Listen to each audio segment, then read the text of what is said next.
Um, well, hi, I'm Darian. Um, Borderline personality disorder. Right now, I really just want to talk about the fear of abandonment and kind of like I don't know. I feel like there's a spectrum to the fear of abandonment now because last night I went to a dinner party like with adults and stuff, and we had chicken of the woods, which is like a mushroom. It was really good. Actually, it was really cool. I'd never eaten a mushroom that tastes like chicken. I mean, it really did. Anyways, long story short, the person invited me to this dinner party very specifically because he okay, so he's always tried to like everything he invites me to, which is a lot of stuff.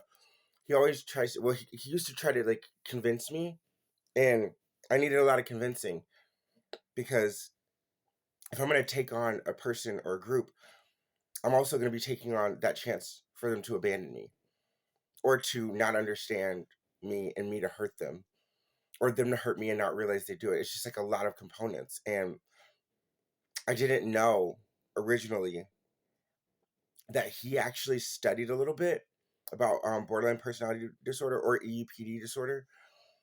And he he was inviting me to things very specifically, things that he thought I could handle, things that he thought he could handle with me if something were to go wrong. He thought about all these things. He put thought into it. He put care into it. He put like he put the essence of like love into it because it's really hard to deal with somebody who is very unstable in their emotions and you know unstable in their thoughts and then become unstable in their actions. And I get that, and I'm trying to protect everybody from that.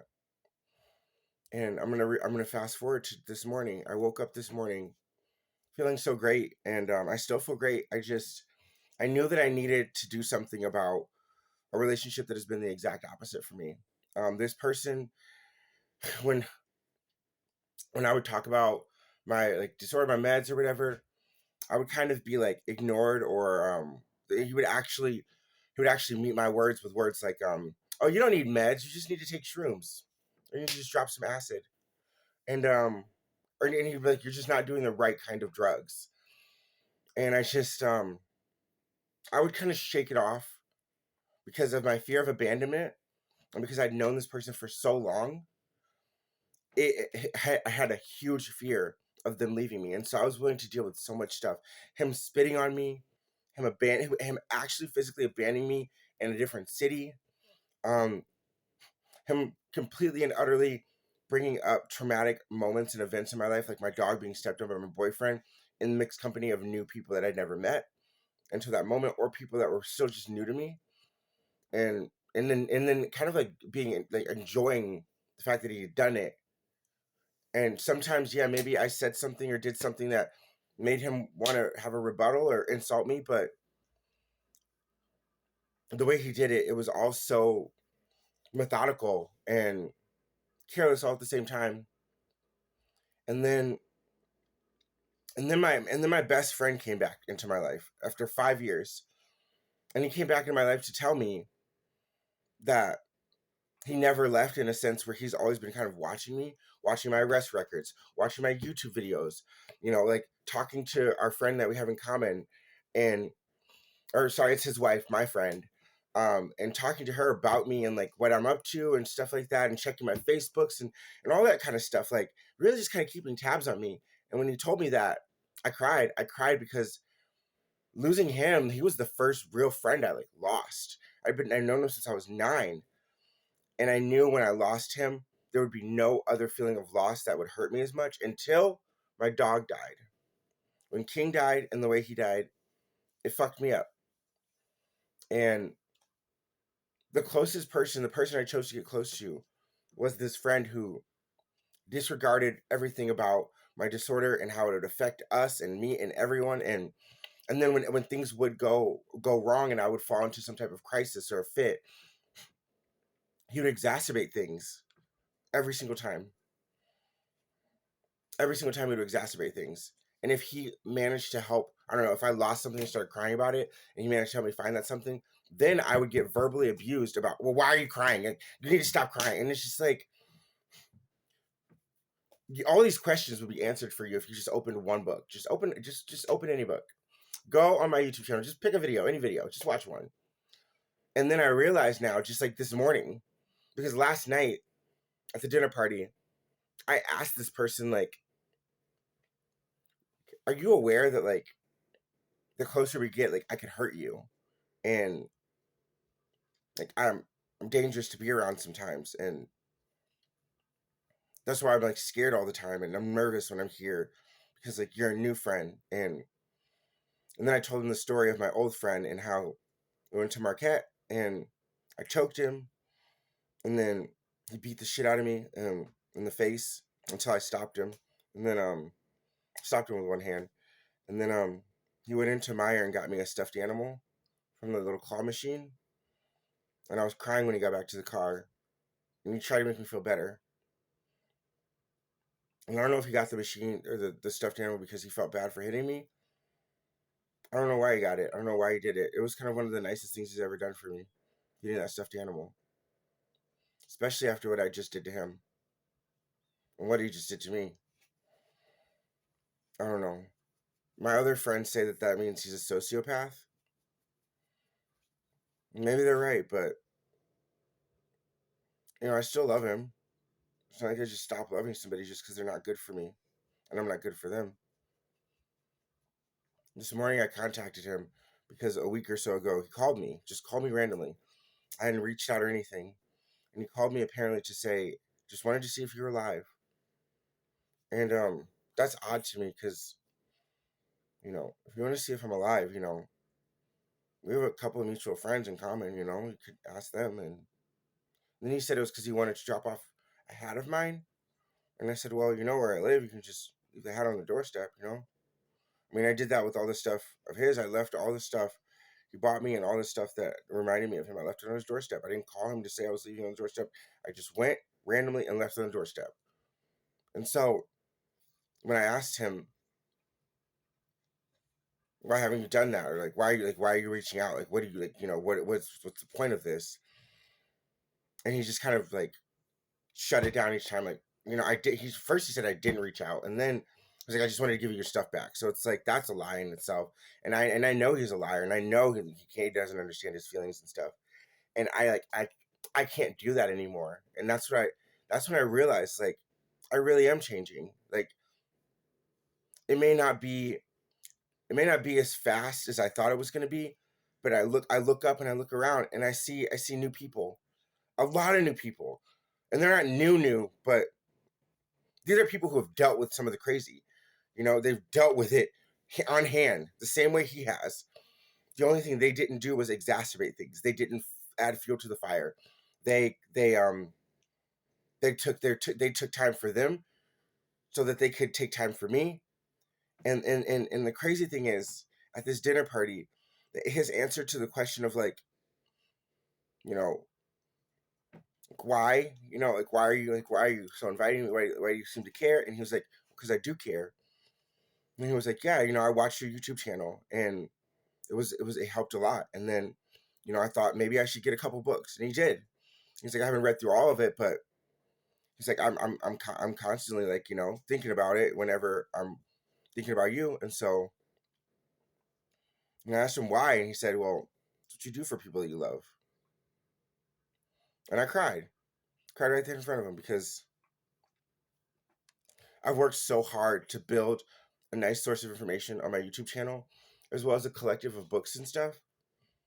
And this person who I texted with this morning, who wasn't a good friend at all, he never, ever, ever, ever, ever, ever, ever, ever once, to my knowledge, looked or sought any information out on my disorders, how to help, or how not to help, or what to do at all, but always seemed to be so surprised when things would go south, even though I told him every single step of the way that this isn't going well. I need to get out of here. Like, and he would. It's his. I hate to say this. I hate saying this because I always like to blame everything on myself. I really do, because usually it is my fault. But I'm going to go ahead and say this one. It was your fault. It was your fault our friendship failed. It was your fault that we got into the fight. It was your fault. It was your fault that like we couldn't cultivate or grow any type of love or kindness. And it's your fault that we're both now traumatized by this relationship. And I feel very confident in saying that because fuck did I do some work in that relationship. More so than I did in any of my other friendships. Seriously. And that's the really sucky part. Is I worked so hard on that one. And then I'm coming into all these new friendships and even an old one, and they're all like reassuring me like, no, we know it can happen because we've studied, we've looked stuff up. We opened a book. I'm like, why would you do that? And like, because we care about you. I watched your YouTube channel. Oh, I like this video, by the way. This video was really helpful, by the way. And it feels so good to like to know that like all this shit I've been doing behind the scenes, it was just with one person that the shit didn't work out with. Even my ex-boyfriend, who killed my dog, he hated when I would go hang out with this person because every time I would come back home, I would be vastly different. Sometimes one or two times it was for the best, he said, but every other time it would be horrible, and he would be in fear of me coming back home because he knew that this person affected me badly, and he would always tell me, I don't like you hanging out with this person. He's not good for you. He's not nice to you. He spits on you. He did spit on me multiple times. And I let him. I was so afraid of losing him, fear of abandonment, that I was willing to take and deal with anything that he could throw out. And part of him probably knew that. Part of him probably took advantage and maybe felt really good about having somebody around him that was maybe worse off than him. I'm not really sure. And I'll never know, you know? I'll never know why he reached out. I'll never know why he lied about reaching out. I mean, it's just odd. It's all really odd behavior. The worst part is I introduced him to drugs. I introduced him to meth, and I did it for a selfish reason. And I always feel bad about that because I'm pretty sure he's still using some stuff maybe similar. Maybe he is using meth.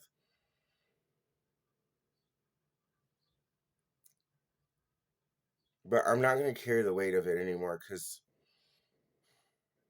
then all my other friends are going to have to carry the weight of that. And I have other friends now. And they're tall. So one of them. And they invite me to dinner parties, like adult dinner parties where we have like mushrooms that they picked in a forest, stuff like that. And stuff like that matters to me. It's like, you invited me to eat some food that you found randomly in the forest and brought all the way home. That's special. That's special food, And they invite me to a bunch of stuff. And the cool thing about him inviting me to dinner last night was that the night before he invited me to it and I instantly said yes.